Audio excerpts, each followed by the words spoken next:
কার সাথে মিলেছি আমি আমার কিচ্ছু মনে নেই। যাই হোক মদ খেয়েছিলাম। রানাঘাটে এমপির গাড়ি ও মোটর বাইকের দুর্ঘটনায় আহত দুজন হাসপাতালে। মদ্যপান করে গাড়ি চালানোর মাসুল এই দুর্ঘটনা। আর ভিডিও করতে আর ভিডিও না রোজ কিভাবে হলো বাবু? কোথায় হয়েছে? বড় খেয়েছিলাম। কোথায় হয়েছে? অতটা খেয়েছিল কেন? জানা যায় রানাঘাট লোকসভার সাংসদ জগন্নাথ সরকারের গাড়ি 12 নম্বর জাতীয় সড়কের রানাঘাট হাবিবপুরে পৌঁছতে সেখানে আচমকা বাইকের ধাক্কা সাংসদের গাড়িকে। সাংসদ জগন্নাথ সরকার জানান, শান্তিপুর থেকে রানাঘাটের দিকে দলীয় কার্যালয়ে আসবার সময় রানাঘাটে ঢোকার মুখে লক্ষ্য করেন একটা মোটর বাইক হেলে দুলে চলছিল। বেগতিক বুঝে সাংসদের গাড়ি চালক স্লো করে দেয়। এরপরে বাইক এসে সাংসদের গাড়িতে সজোরে ধাক্কা মারে।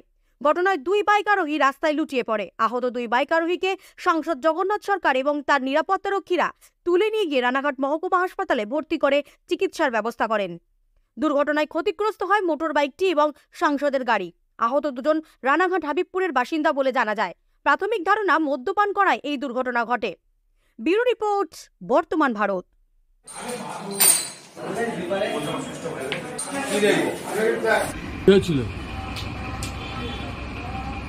কি হয়েছিল? কি অ্যাক্সিডেন্ট হয়েছে? বুঝতে পারিনি। আচ্ছা, যাই হোক মদ খেয়েছিলাম। এক্সট্রিম গাড়ি ছিল আমার সিভিজের। কিভাবে যে কি হলো আমি বুঝতেই পারলাম না। আচ্ছা, তোমার বাড়ি কোথায়? বাড়ি হরিপুর। আর সাংসদ নিয়ে এসেছিল এখানে? হ্যাঁ, জগন্নাথ সরকার আমাকে দেখে চিনতে পেরেছি। আমার ফোনের মধ্যে সব আছে। আর স্যারের সাথে আমার কথাবার্তাও হয়। আচ্ছা, তাও যে কি বৃত্তান্ত আমি জানি না। কার সাথে মিলেছি আমি আমার কিচ্ছু মনে নেই। আর তোমার পেছনে কে ছিল? আর দাদা ছিল। কি নাম তার? রাহুল বিশ্বাস। আর তোমার নাম? জয়ন্ত বিশ্বাস। তোমার দাদা ভর্তি আছে? কিভাবে কি হলো না স্যার আমি কিছু বলতে পারবো না। আমার গাড়ি খুব স্লোলি আসছিল, কারণ রানাঘাটের ব্রিজের ওখানে জ্যাম থাকে।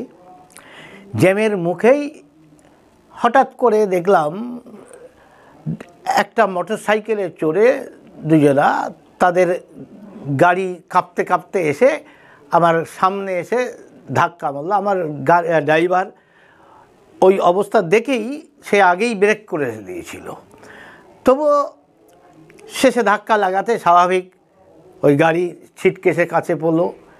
তারপরে দুজনা লুটিয়ে পড়াতে আমি তখন দুজনাকে ধরে তুলি এবং তুলে নিয়ে গিয়ে আমার গাড়িতে করেই দুজনাকে হসপিটালাইজ করে ভর্তি করি।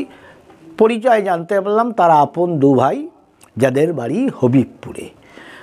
তারপর তাদেরকে চিকিৎসা করা অবস্থায় রেখে এসে আমি থানায় বিষয়টাকে জানিয়ে আমি আমার কার্যক্রমে এসে জয়েন করেছি। তারা এখন কেমন আছে? তারা এখন ভালোই আছে, দেখেছি, কথা বলছে, জ্ঞান আছে। কিন্তু আজকে যা বাংলার অবস্থা আছে, তারা সুস্থ অবস্থায় নেই। শারীরিকভাবে সুস্থ থাকলেও মানসিকভাবে সুস্থ নেই। তারা কি ড্রিঙ্ক করে রয়েছে?